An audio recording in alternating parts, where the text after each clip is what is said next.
Boa noite. Boa noite. Ministro das Cidades não espera a definição do PSDB e se demite. Bruno Araújo é um dos 4 tucanos do governo. O partido está dividido. Temer agora diz ter certeza de que a reforma da Previdência será aprovada e volta a destacar a necessidade da idade mínima para a aposentadoria. Novas suspeitas contra o procurador que orientou delação da JBS Friboi.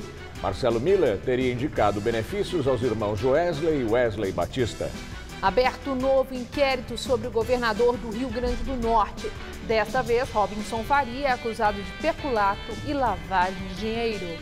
Polícia Federal investiga o drone que parou o aeroporto de Congonhas. O problema foi ontem à noite e ainda hoje vários voos foram cancelados. Neste mês de novembro, a cidade de São Paulo fica colorida de azul. É a cor da campanha para a prevenção do câncer de próstata. O Jornal da Gazeta está no ar.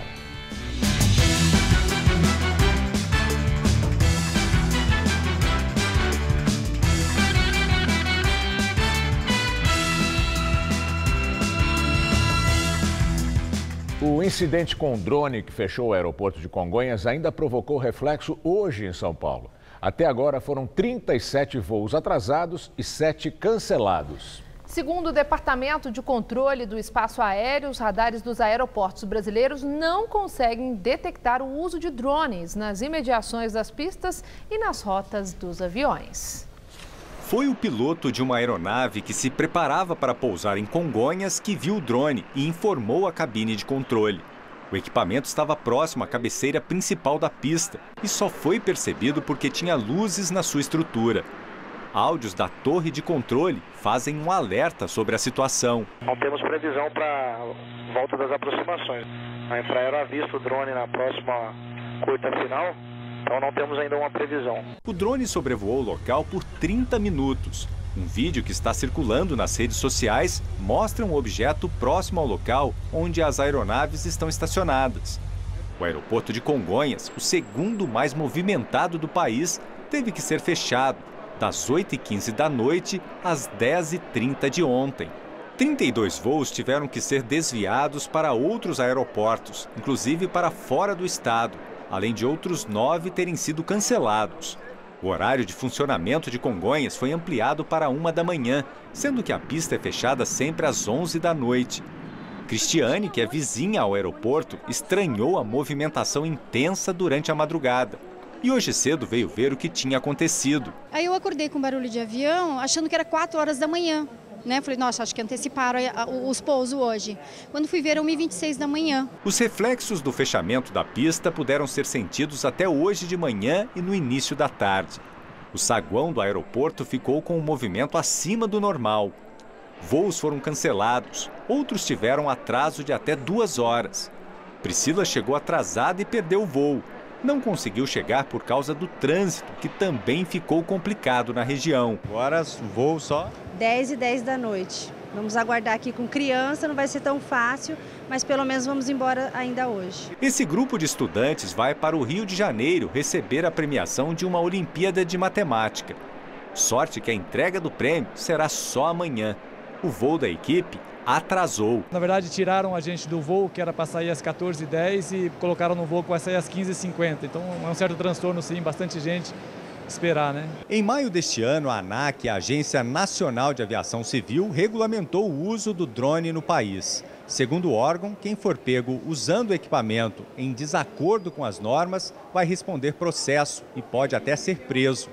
A Polícia Federal abriu inquérito para apurar o caso. O proprietário e o operador da aeronave não tripulada podem responder pelo crime de atentado contra a segurança do transporte aéreo, que prevê pena de 2 a 5 anos de prisão. Ontem, tanto a Polícia Federal como a Polícia Militar tentaram localizar os responsáveis pelo drone, mas nada foi encontrado. O câncer de próstata provoca a morte de mais de 13 mil homens por ano no Brasil. E para lembrar da importância da prevenção da doença, é celebrado o Novembro Azul. Para muitos homens, entrou novembro, chegam as piadinhas. É o mês do exame de toque. Piadinha tem. Você dá risada e vai... Leva na brincadeira, mas faz mesmo assim. Isso, mesmo assim vai fazendo. O bom humor reflete o preconceito com o teste que ajuda a diagnosticar o câncer de próstata, coisa que o seu Adão, de 71 anos, nunca teve. Ele faz o procedimento 2 vezes por ano. O que precisar fazer para a gente ter uma boa saúde, a gente tem que fazer. O Novembro Azul existe desde 2014. A data foi criada como um incentivo aos exames precoces. É quando pontos turísticos e prédios importantes ganham iluminação azul. É a versão masculina do Outubro Rosa, que desde 2002 chama a atenção para o câncer de mama nas mulheres. Segundo os médicos, os exames preventivos nos homens devem ser feitos a partir dos 50 anos de idade. Recentemente, o presidente Michel Temer foi internado às pressas e teve que se submeter a um procedimento na próstata para desobstruir o canal da urina.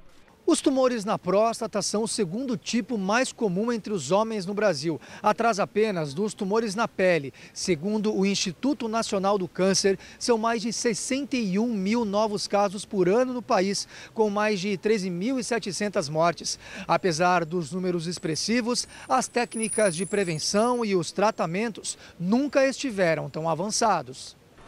A novidade do momento é um robô. Utilizando uma espécie de controle de videogame, o médico faz a cirurgia controlando os braços do robô em caso de câncer já diagnosticados.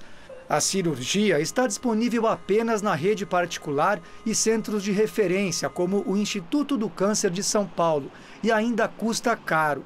O procedimento todo sai por cerca de R$25 mil. Só que, por ser bem menos invasivo, é mais eficaz. O menor sangramento, quando comparado à cirurgia aberta, né? A recuperação mais rápida do paciente no pós-operatório, ele acaba indo de alta no primeiro ou segundo dia de pós-operatório, tá? E resultados funcionais de oncológicos muito bons quando a gente compara com a cirurgia aberta. Mas, para não chegar a esse ponto, o exame de toque ainda é fundamental. E é o que a esposa do seu Paulo vem tentando colocar na cabeça dele. A gente viu essa campanha agora do Novembro Azul, né? Então eu já estou me preparando para fazer uma Vai marcar para fazer, então? Marcar, se Deus quiser. É prevenção, né? Um relatório divulgado na Conferência Mundial da ONU sobre o Clima alerta que a emissão de gases continua a contribuir para o aumento da temperatura na Terra. Alunos e professores da Faculdade Casper Libero têm os detalhes da cidade de Bonn, na Alemanha. São 41 bilhões de toneladas de gás carbônico jogados na atmosfera em um ano, o que acaba com o sonho de manter o aquecimento global abaixo dos 2 graus Celsius. E alguns países, como a China, não têm feito a lição de casa. Para se ter uma ideia, os chineses sozinhos são responsáveis por 28% de todo o CO2 descartado no planeta e estão sendo advertidos por isso. Esse representante diz que, na China, cada cidade tenta desenvolver as próprias políticas ambientais, mas pouco tem sido feito desde o Acordo de Paris, em 2015. A boa notícia que vem do mesmo relatório é que, nos últimos 10 anos, 22 países conseguiram diminuir a emissão de gases poluentes em 14%. Energias como a eólica e também a solar estão cada vez mais acessíveis e baratas, o que vai fazer com que todos os países, até os Estados Unidos, cedam à criatividade daqueles que se preocupam com o planeta. A mobilidade urbana e sistemas de transporte são também grandes responsáveis pela emissão de CO2 e, por esse motivo, assuntos recorrentes na Conferência da ONU. Um exemplo é a ideia do trem, que utiliza células de hidrogênio como combustível e joga na atmosfera apenas água. Você vai ver a seguir. Depois de polêmica com o comando da segurança fluminense, o ministro da Justiça chora num evento no Rio de Janeiro. Torquato Jardim afirmou que o compromisso no combate à criminalidade é pessoal. E ministro das Cidades, Bruno Araújo, do PSDB, pede demissão do governo Temer. Até já! Vamos começar? Dá licença. Ah, olha o coraçãozinho, que bonito. Ih, gente, tem outro. São gêmeos. Quer dizer, não. Tem mais um. São 3 gêmeos. Não. São 4. Peraí, amor, vai onde? Eu sei lá, eu preciso resolver isso, vender alguma coisa, pegar um crédito. Tá se complicando, papai. Faz no app. Epa. No app Bradesco, você pega crédito sem gastar seu 3G. Ih! Desliga isso, doutor. Bradesco, pra frente. Se seus cabelos estão caindo, estão fracos, quebradiços e sem vida, comece agora a tomar Imecap Hair. Imecap Hair são cápsulas que você toma diariamente e em pouco tempo você já nota a diferença nos seus cabelos. Porque Imecap Hair é diferente. Imecap Hair age de dentro para fora na raiz do problema, ou seja, no bulbo capilar, combatendo a queda, fortalecendo os fios e estimulando o crescimento dos cabelos. Imecap Hair, a vida do cabelo do homem e da mulher.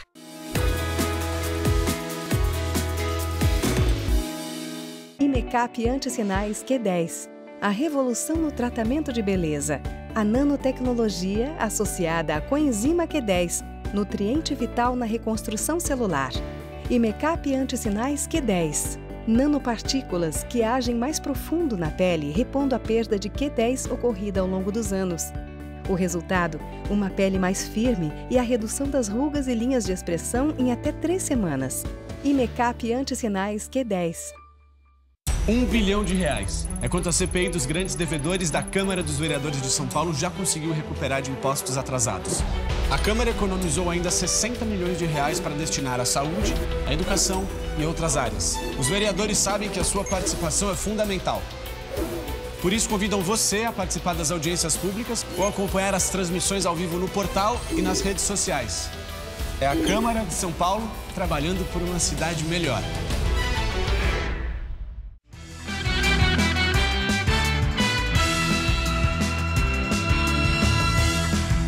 O ministro da Justiça, Torquato Jardim, chora num evento no Rio de Janeiro. Recentemente, ele entrou numa polêmica com o governador fluminense e o comando da segurança. O ministro participou da cerimônia de lançamento do Programa Emergencial de Ações Sociais, ao lado do presidente Michel Temer e do governador Luiz Fernando Pezão, do PMDB. Há 3 semanas, Torquato criou polêmica em entrevista ao jornalista Josias de Souza, colunista do UOL e comentarista do Jornal da Gazeta. Torquato Jardim disse que o comando da Polícia Militar Fluminense decorre de acerto de um deputado estadual e o crime organizado. O ministro da Justiça também disse que os comandantes de batalhões são sócios dos criminosos. Devido à declaração, Pezão entrou com ação no STF contra Torquato Jardim.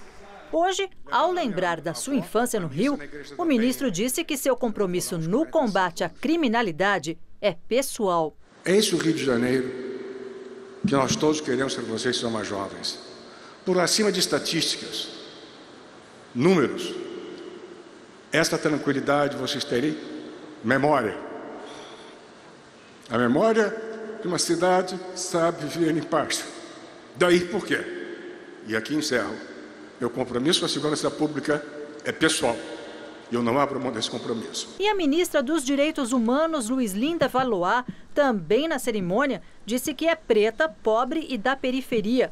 Ela discursou sobre a importância da iniciativa para as camadas mais carentes da população. Como mulher preta, pobre, da periferia, que conheço o que é viver lá longe dos grandes centros. Há 2 semanas, Luizlinda Valois também causou polêmica. Ela chegou a pedir para acumular seu salário de desembargadora aposentada com o de ministra de Estado, o que lhe renderia um salário de R$ 61.400. O montante passaria o teto constitucional, que é de R$ 33.700. Luizlinda afirmou que sua situação se assemelhava ao trabalho escravo. Após repercussão negativa, ela voltou atrás e desistiu de pedir o acúmulo salarial. Condenado a mais de 42 anos de prisão na Lava Jato, o ex-ministro José Dirceu, do PT, foi filmado dançando com a esposa numa festa de aniversário em Brasília.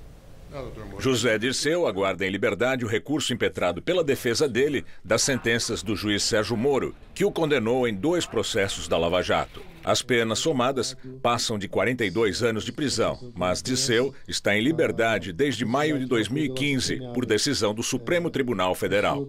No vídeo gravado por um dos convidados, Dirceu aparece sambando com a mulher na festa do aniversário dela.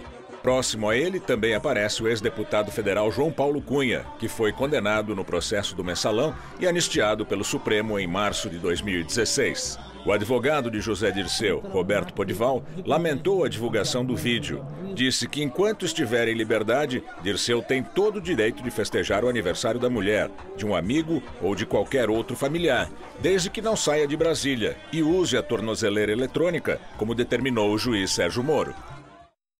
Agora o comentário de Josias de Souza, direto de Brasília. O Brasil vive uma espantosa época. Nela, o absurdo adquiriu uma doce e admirável naturalidade. É como se a anormalidade fosse o normal. 2 episódios ocorridos no final de semana desafiam a paciência do brasileiro. Num, o multicondenado José Dirceu foi filmado numa festa sacudindo o corpo e a tornozeleira eletrônica. No outro, o magistrado Gilmar Mendes encontrou-se com o denunciado Michel Temer. No mês passado, Gilmar foi acusado pelo colega Luiz Roberto Barroso, em plena sessão do Supremo Tribunal Federal, de ser parceiro da leniência em relação à criminalidade do colarinho branco. Não parece preocupado. Dirceu coleciona 2 condenações na Lava Jato. Deveria estar preso, mas também não exibe sinais de preocupação. Juntas, as penas de Dirceu no Petrolão somam 41 anos de cana. Ele estava atrás das grades, mas a segunda turma do Supremo, com o voto favorável de Gilmar Mendes, autorizou-o a aguardar o julgamento de recursos em liberdade. Por isso ele dança. Além de Temer, participou da reunião com Gilmar o ministro Eliseu Padilha. Denunciados por corrupção, Temer e Padilha deveriam ser investigados, mas a Câmara congelou os processos. E Gilmar acha natural encontrá-los. Algo de absolutamente anormal precisa acontecer em Brasília. Do contrário, o escracho será o outro nome de normal. Boa noite. Daqui a pouco, Maria Lídia Flândula entrevista o deputado federal Paulo Teixeira sobre as alianças do partido para as eleições de 2018. O ex-procurador Marcelo Miller já previa penas aos irmãos Batista da JBS Friboi antes mesmo da delação. Segundo o jornal Estado de São Paulo, o e-mail mostra que Miller projetou benefícios para Joesley, Wesley Batista e Ricardo Saldi, ex-executivo do grupo JIF, enquanto ele ainda era membro do Ministério Público Federal. Na mensagem, Miller descreve em tópicos as possíveis penas e premiações que poderiam ser oferecidas. Como consequências do acordo, por exemplo, o ex-procurador lista a aplicação de regime domiciliar e a prestação de serviços à comunidade. No entanto, Rodrigo Janot concedeu a imunidade penal aos delatores, ou seja, os irmãos Batista não poderiam ser processados. Só que em setembro, a delação foi suspensa porque eles omitiram informações à Justiça e agora estão presos na carceragem da Polícia Federal em São Paulo, acusados de manipulação de mercado. Ao deixar em abril a Procuradoria-Geral da República, Marcelo Miller foi trabalhar num escritório de advocacia que prestou serviços ao grupo frigorífico. O ex-procurador é acusado de fazer jogo duplo, ao supostamente tentar beneficiar os executivos. No dia 29, ele deve ser ouvido na CPI da JBS no Congresso Nacional. E a interlocutores, ele já disse que vai responder a todos os questionamentos dos parlamentares. STJ autoriza a abertura de novo inquérito para investigar o governador do Rio Grande do Norte, Robson Faria, do PSD. As evidências dos novos crimes estariam no material que foi apreendido em agosto na sede do governo do Rio Grande do Norte, na Assembleia Legislativa do Estado e na casa do governador durante buscas da Polícia Federal. Agora, Robson Faria será investigado por peculato, organização criminosa, lavagem de dinheiro e usura, crime que é atribuído ao agiota. O Ministério Público Federal queria que Robson Faria fosse afastado do cargo e proibido de entrar na sede do governo do Rio Grande do Norte. Numa decisão provisória, o pedido foi negado na semana passada, mas a Corte do STJ ainda vai analisar o mérito. Em setembro, Robson Faria foi denunciado por obstruir a justiça. Ele é suspeito de tentar comprar o silêncio de delatores que o acusaram de chefiar um esquema de desvio de dinheiro na Assembleia Legislativa, quando era presidente da casa. Funcionários fantasmas, mais de 100, eram incluídos na folha de pagamento e o dinheiro dos salários ia para o bolso de servidores e do então chefe do Legislativo. Em delação, a ex-procuradora da casa, Rita das Mercês, disse que o governador embolsava R$100 mil por mês. Segundo a investigação, o esquema que funcionou até recentemente começou em 2006. Robinson Faria, que nega envolvimento, foi presidente da Assembleia de 2003 a 2010. O governador também é investigado pela Operação Lava Jato, por receber caixa 2 da Odebrecht e propina de 10 milhões de reais do dono da JBS Friboi. Joesley Batista estaria interessado em explorar o setor de saneamento básico do Estado. O montante teria sido entregue em dinheiro vivo ao filho do governador, o deputado federal Fábio Faria, do PSD, e seria para as campanhas eleitorais de ambos. O presidente Michel Temer disse hoje no Palácio do Planalto que o governo vai continuar focado na aprovação da reforma da Previdência ainda neste ano e que a intenção do projeto é combater privilégios de quem se aposenta muito jovem. Michel Temer discursou hoje na cerimônia de entrega do Cartão Reforma, projeto do Ministério das Cidades que vai conceder empréstimos a famílias que ganham até 3 salários mínimos. O teto para obras em casas ou apartamentos é de R$ 9 mil por família. O aporte do governo será de 500 milhões.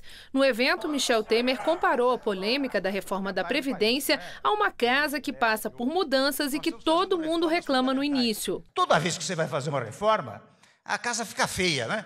Tem problema, suja, areia, etc, etc, etc. E durante a reforma da casa, muita gente reclama, o vizinho reclama porque tem poeira, a mulher reclama porque, afinal, né, problemas internos. E vejam que no Brasil, veja a reforma do Brasil, as reformas que nós fizemos no Brasil, como de resto é a mesma coisa. A primeira ideia é a ideia da resistência. As pessoas reclamam. Puxa, vai mudar isso? Estou acostumado com isso, estou acostumado com esta fórmula, com este quarto, com esta parede. E a reforma previdenciária, que é fundamental para o país. E vamos desmistificar, especialmente para usar uma expressão mais forte, desmentir certas coisas que andaram dizendo no começo. Nós estamos cortando privilégios. Nós estamos fazendo uma fórmula que diz o seguinte, olha aqui, a reforma da Previdência, ela leva em conta a idade.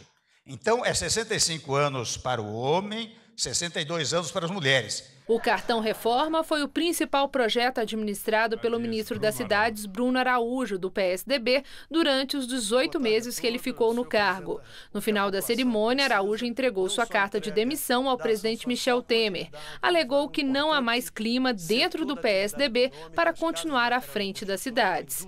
Ele é o primeiro dos 4 ministros tucanos a deixar o governo depois do racha do PSDB com a base governista. A legenda vai decidir em convenção nacional no dia 9 de dezembro, se desembarca do Planalto. A semana começou ensolarada para o paulistano. A temperatura chegou aos 27 graus. Pois é, e parece que vai esquentar nos próximos dias. Mariana Armentano traz os detalhes da previsão para a gente.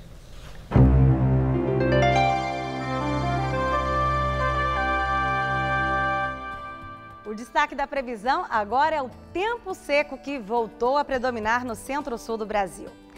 Para os próximos dias, o sol vai brilhar forte, sem chance de chuva em todo o sul, quase todo o sudeste e do centro-oeste do Brasil, com friozinho de manhã e calor à tarde. Já na metade norte, há chances de chuva volumosa amanhã em toda essa faixa, desde o sul do Amazonas até o centro-leste da Bahia, onde o tempo fica bem fechado amanhã.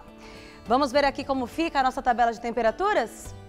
Em Salvador, dia chuvoso, com termômetros entre 22 e 26 graus. Em Palmas, no Tocantins, nem a chuva refresca o calorão na casa dos 30 graus que vai fazer amanhã. Em BH, tempo firme, com máxima na casa dos 29. E na capital gaúcha, o dia começa com 16, mas à tarde chega a fazer até 30 graus. Para São Paulo, os próximos dias vão ser ensolarados. Isso em todas as regiões do estado, viu? Em boa parte do interior, o tempo vai estar tão seco que não teremos nem nebulosidade. E olha o calor, 36 graus em Votuporanga, 34 em Presidente Bernardes, 34 graus também na cidade de São José do Rio Preto, 33 em Barretos e mais ao leste, máxima na casa dos 30 graus nas cidades de Campinas e Sorocaba. Para a capital, a tendência para os próximos dias é de manhãs fresquinhas, tardes quentes e ensolaradas. Nessa madrugada, a mínima vai ser de 13 graus, mas chega a fazer até 27 amanhã à tarde. Aí na quarta-feira a máxima sobe para os 31 graus e esquenta ainda mais na quinta-feira, com máxima prevista na casa dos 32 e chuvas pontuais associadas ao calor. O ministro do Desenvolvimento Social, Osmar Terra, afirmou hoje que o Bolsa Família deve ter um reajuste acima da inflação em 2018. Segundo o ministro, o aumento no valor dos benefícios entre 0,5% e 1% acima da inflação deve ocorrer em março ou abril. Questionado sobre o fato desse reajuste ocorrer num ano eleitoral, o ministro disse que os maiores reajustes do governo anterior foram também em ano eleitoral e que o governo tem dinheiro para isso. Analistas do mercado financeiro elevaram as projeções de inflação para 2017 e 2018. Segundo o boletim Focus, divulgado hoje pelo Banco Central, a inflação deste ano ficará em 3,09% e no próximo em 4,04%. A previsão de crescimento do PIB para este ano ficou em 0,73% e para 2018 em 2,5%. E agora vamos ao comentário de economia com Denise Campos de Toledo. As projeções para a economia continuam favoráveis, desenhando um cenário de maior crescimento em 2018, com inflação e juros ainda baixos, mais emprego, alguma retomada dos investimentos. Só que uma coisa são as projeções e outra é o comportamento efetivo do mercado.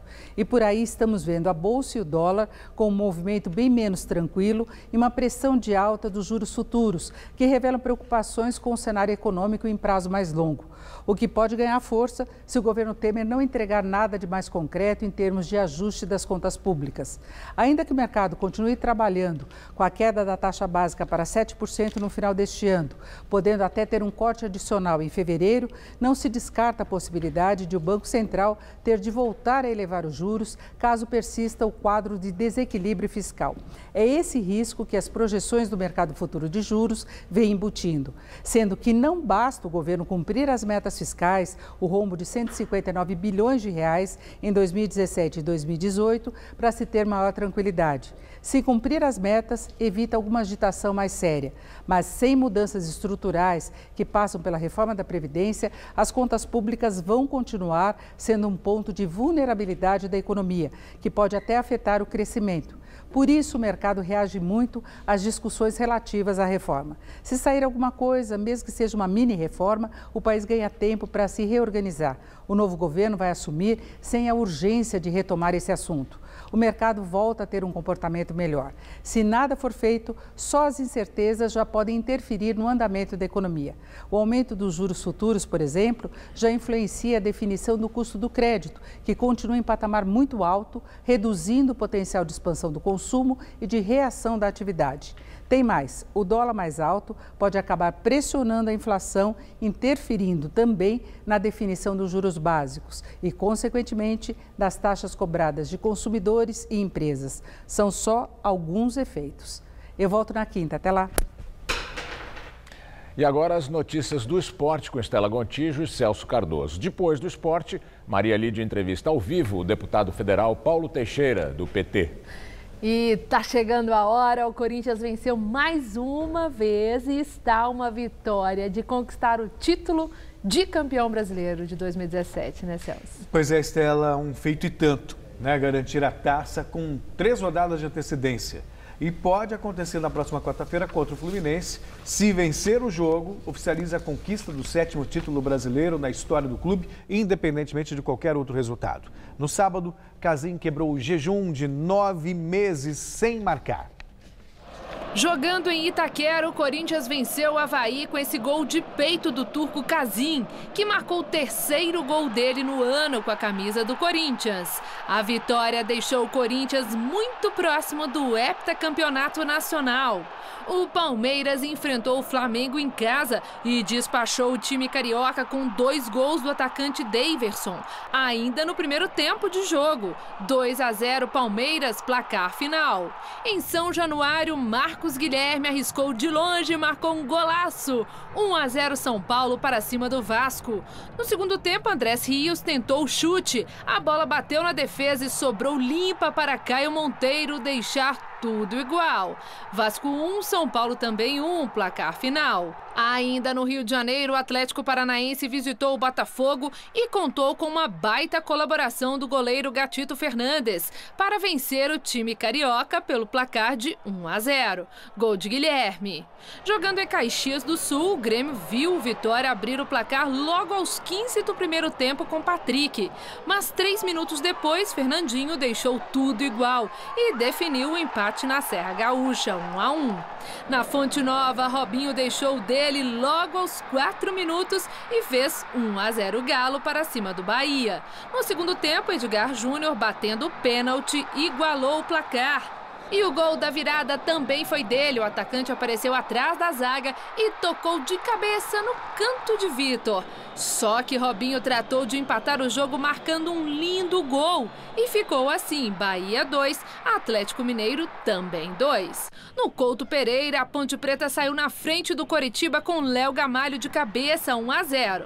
Na etapa final, Ian fez para o Coxa e definiu o resultado na capital paranaense, 1-1. No Mineirão, Fluminense foi para cima do Cruzeiro e fez 1 aos 7 minutos com o garoto Pedro. Só que a partir daí o Cruzeiro tomou conta do jogo. Lucas Romero deixou tudo igual. A virada veio no segundo tempo, no levantamento de Thiago Neves, que Diogo Barbosa completou para o gol.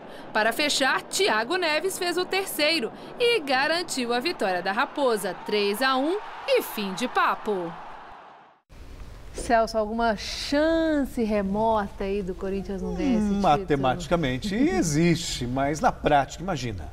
Corinthians precisa de 3 pontos para não depender de ninguém. Tem gente aqui que está nervoso. Tem os cinegrafistas, o pessoal. Não há. É só, sabe aquela história que vai ter festa e só não sabe precisar quando? Sei aquele momento gostoso de esperar pela festa, né? Que é o melhor momento, né?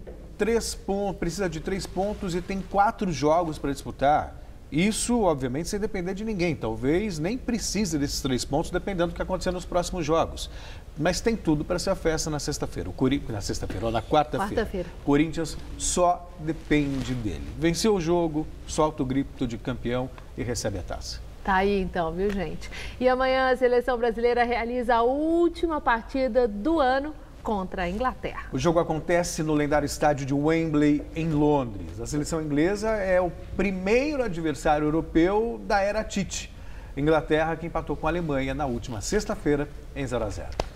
A seleção brasileira faz nesta terça-feira, às 18 horas, horário de Brasília, o último jogo do ano. O adversário será a Inglaterra, que mesmo com vários desfalques, é um rival perigoso. E talvez represente um dos testes mais difíceis da era Tite. Felipe Coutinho e Gabriel Jesus, estrelas na Terra da Rainha, sabem muito bem o que esperar desse confronto no mítico estádio de Wembley, em Londres. Com certeza um jogo muito bem disputado, né?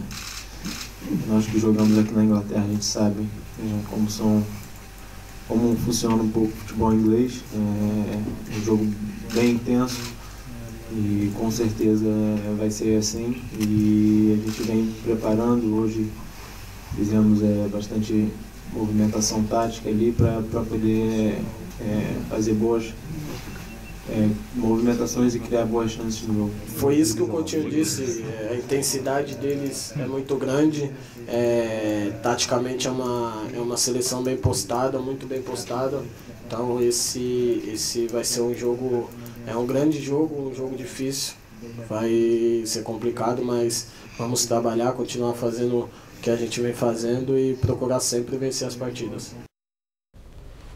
Olha, a Itália, por enquanto, está ficando fora da Copa do Mundo. Difícil de acreditar, pela primeira vez em 60 anos. Exato, Estela. O jogo ainda não terminou, está no finalzinho, mas o time italiano vai empatando em 0-0 com a Suécia, que venceu a primeira partida da repescagem por 1-0 e vai se classificando para o Mundial da Rússia, deixando a Itália, tetracampeã, fora da competição. 42 minutos do segundo tempo.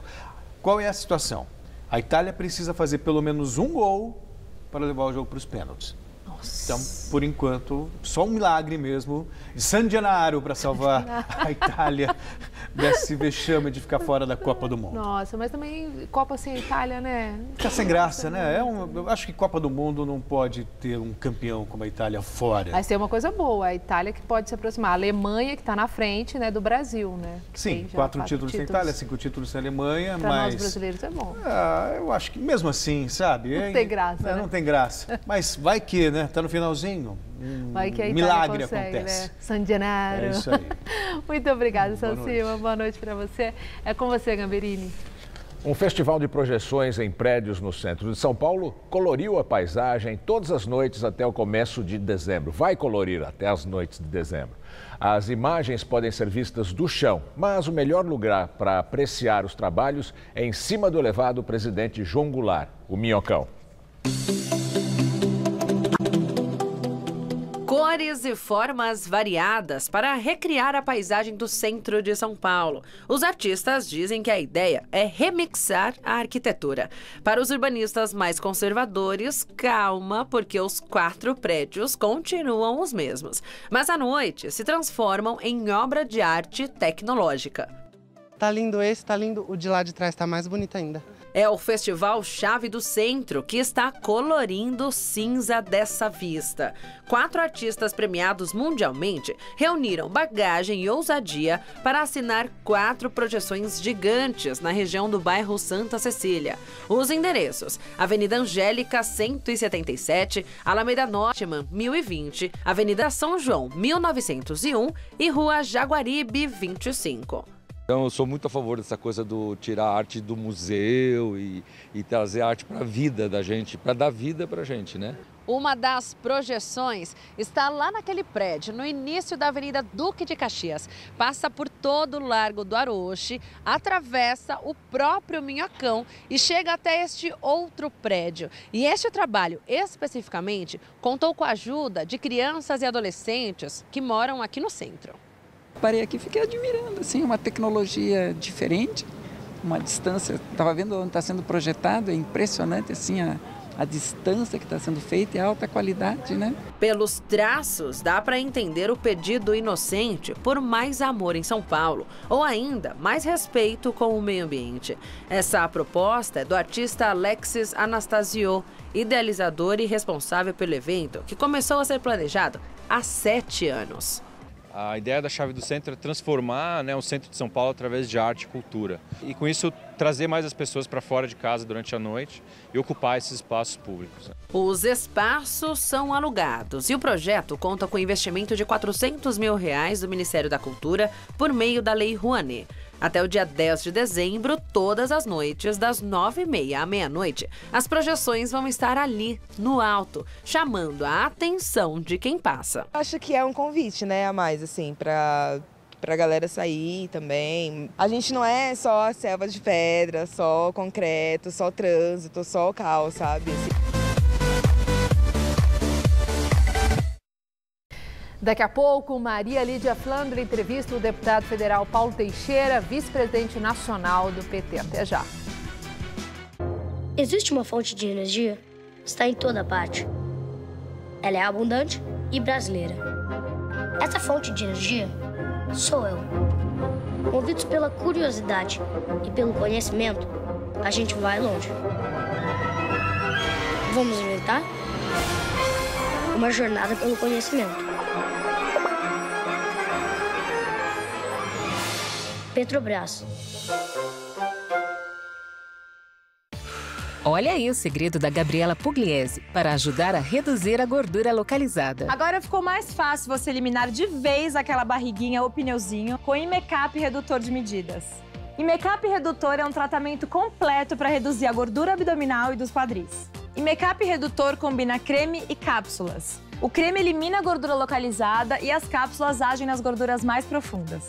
Gordura localizada tem solução com o Imecap Redutor de Medidas.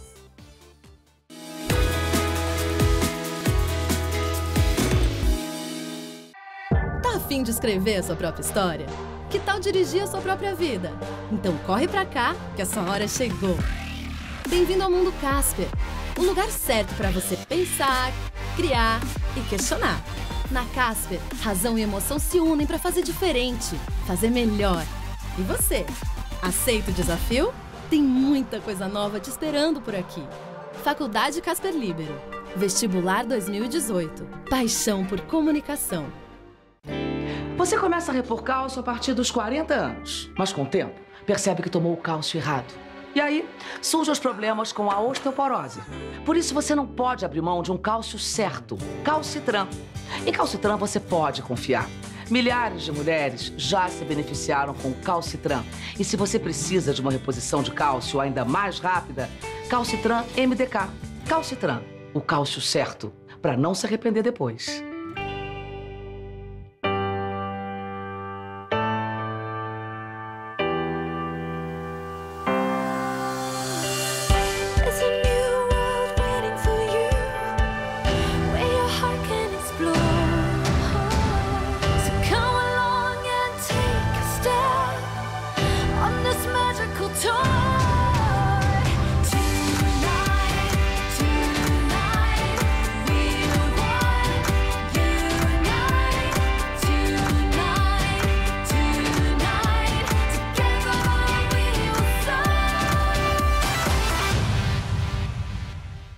Troféu Mesa Redonda. Oferecimento LuxColor. Tudo que é muito bom é tão bom quanto pintar com LuxColor. Valtec, a manta líquida que impermeabiliza e colore o Brasil.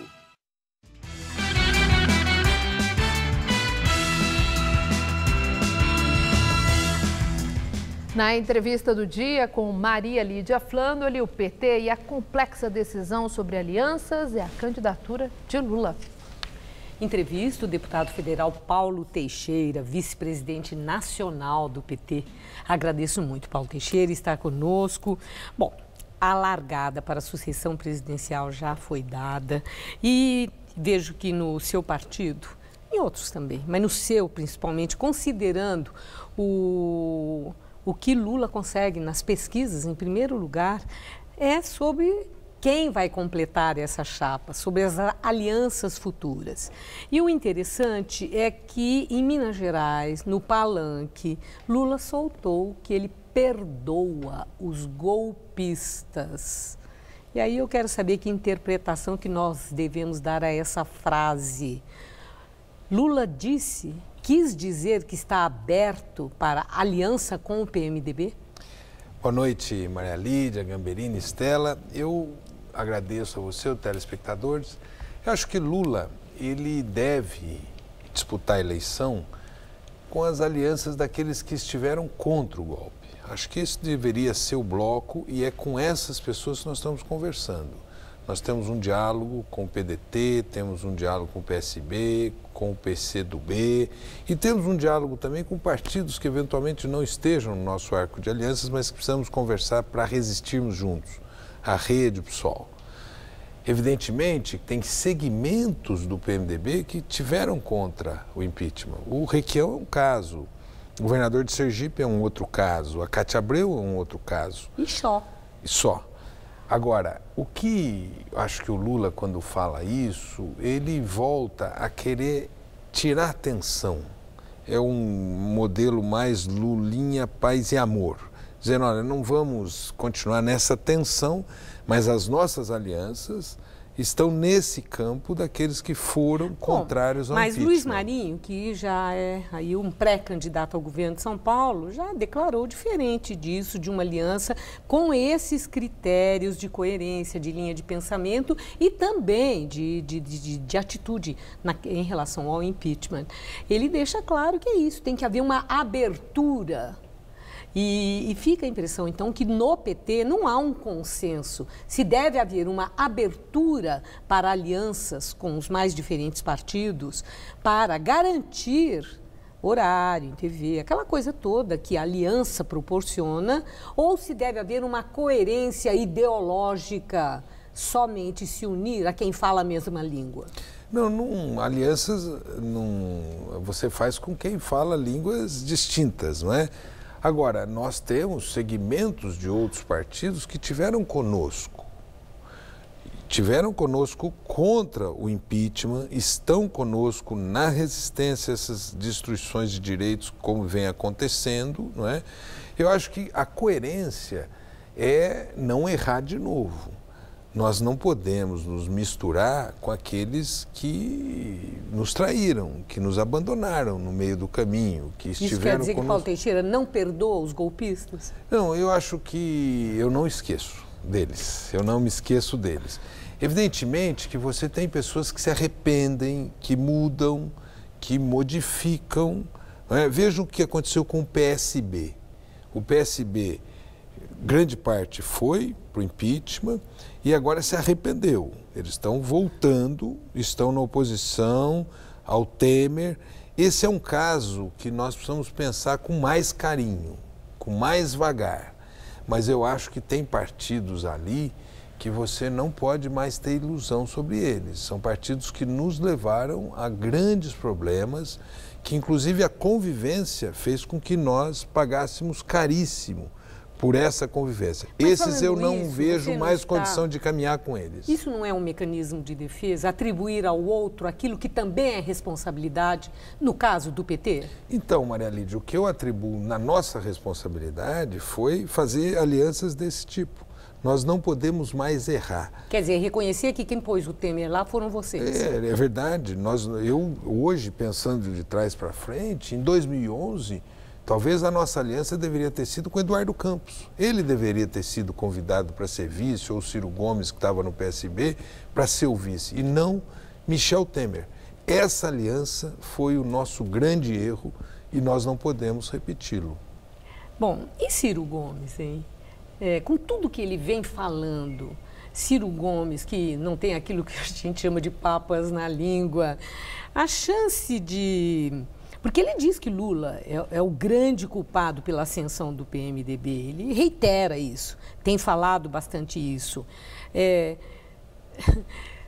Há chance de um entendimento, de uma aliança com Ciro Gomes? Eu acho que nós temos que insistir em estar perto do PDT e propor uma candidatura que unifique o PT, o PCdoB, o PDT e até o PSB. Portanto, eu acho que a gente tem que insistir até a última hora para estarmos juntos com o Ciro Gomes. Se eventualmente ele entender que deva ser candidato, nós temos que fazer uma estratégia que no segundo turno, se houver, ele esteja junto. E se tiver o governo, ele esteja junto. O Lula disputou com o Ciro Gomes em 2002. Sim.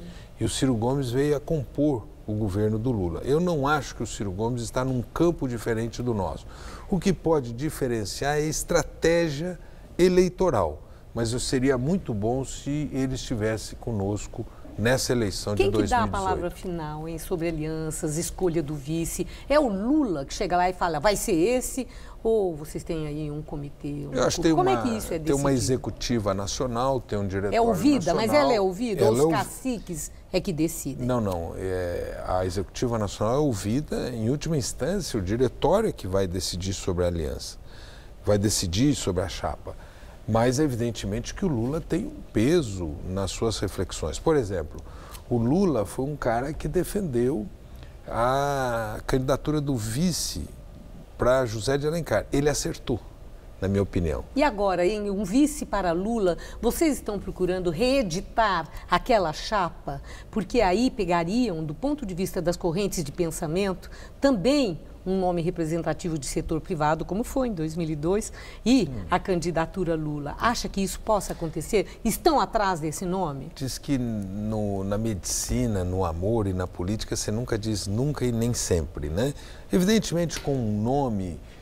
você agora, o PCdoB, lançou a Manuela. Olha que belo nome numa chapa. Isso quer dizer que Lula perdeu a chance de ter Manuela como vice? Não. Uma mulher, que é algo que se cogitou também? Não, até porque o PCdoB, ao lançar a Manuela, lançou para a discussão, para o debate. Ele não lança a Manuela como candidata definitivamente à presidência da República.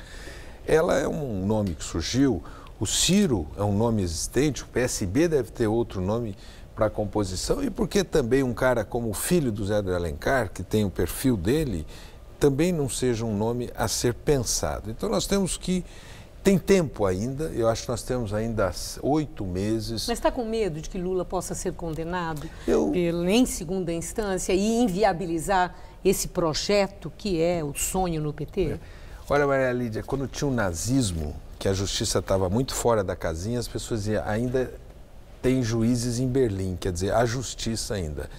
Essa condenação do Lula é incompreensível. O Lula não pode ser condenado sem ter qualquer prova, por um imóvel que ele não tinha chave, não tinha escritura e nunca conviveu com aquele imóvel. Portanto, eu não acredito que essa forma de fazer justiça sobreviverá. Há juízes no Brasil e eu espero que eles façam justiça e não permitam que a justiça seja usada para tirar um candidato competitivo da disputa. Mas mas a justiça não depende dessa questão político-eleitoral. Não, eu acho que ela pode... Os critérios de julgamento são outros. Mas, na minha opinião, aquele juiz de primeiro grau, o Sérgio Moro, ele é um juiz que está fazendo política. E juízes não podem fazer política, não podem ser usados. Eu não posso tirar o Neymar da seleção brasileira, porque ele resulta em perigo para as outras seleções, na justiça, no tapetão, porque ele é um bom jogador. Bom, pena que não temos tempo, porque essa variável não é comparável. Mas, de qualquer forma, eu respeito a sua opinião. Como sempre, tudo que diz o nosso entrevistado. Uma boa noite. Muito obrigada. Boa noite, Maria Lídia, e boa noite a todos os telespectadores. Gamberini. Máquinas foram vistas trabalhando hoje no terreno vizinho ao Teatro Oficina, no Bexiga. A área tem sido disputada entre os representantes do teatro e o grupo Silvio Santos, que quer construir ali prédios comerciais. O vídeo foi feito pelos próprios funcionários do Teatro Oficina, mostram a retroescavadeira tirando terra do espaço. O terreno está sendo disputado, como eu disse, há 30 anos e parece estar longe de um desfecho amigável.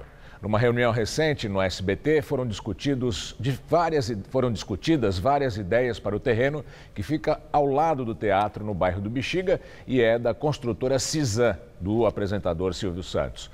Zé Celso propõe a troca por uma outra área que pertenceria à União para construir um parque. Silvio Santos é contra esse plano. A Cisan quer construir torres comerciais, mas tem enfrentado dificuldades porque o Teatro Oficina, projetado pela arquiteta Lina Bobardi, é tombado pelo patrimônio histórico da cidade, do estado e da União. Em uma notificação enviada à Prefeitura Regional da Sé, o Teatro Oficina afirmou que o engenheiro responsável pela obra foi questionado se há um alvará para a realização dos trabalhos. Segundo o teatro, o engenheiro disse que não possui a autorização. O teatro espera que a Prefeitura Regional embargue a obra. Terminou agora há pouco a partida entre Itália e Suécia pela repescagem da Copa do Mundo da Rússia. O empate em 0-0 desclassificou a Itália, que não vai jogar a Copa do Mundo pela primeira vez em 60 anos, infelizmente. A Suécia ficou com a vaga no Mundial porque venceu o primeiro jogo por 1-0. O Jornal da Gazeta termina aqui. A edição de hoje pode ser vista no site do Jornal da Gazeta. Mais notícias em nossa edição das 10. Uma boa noite para você. Boa noite.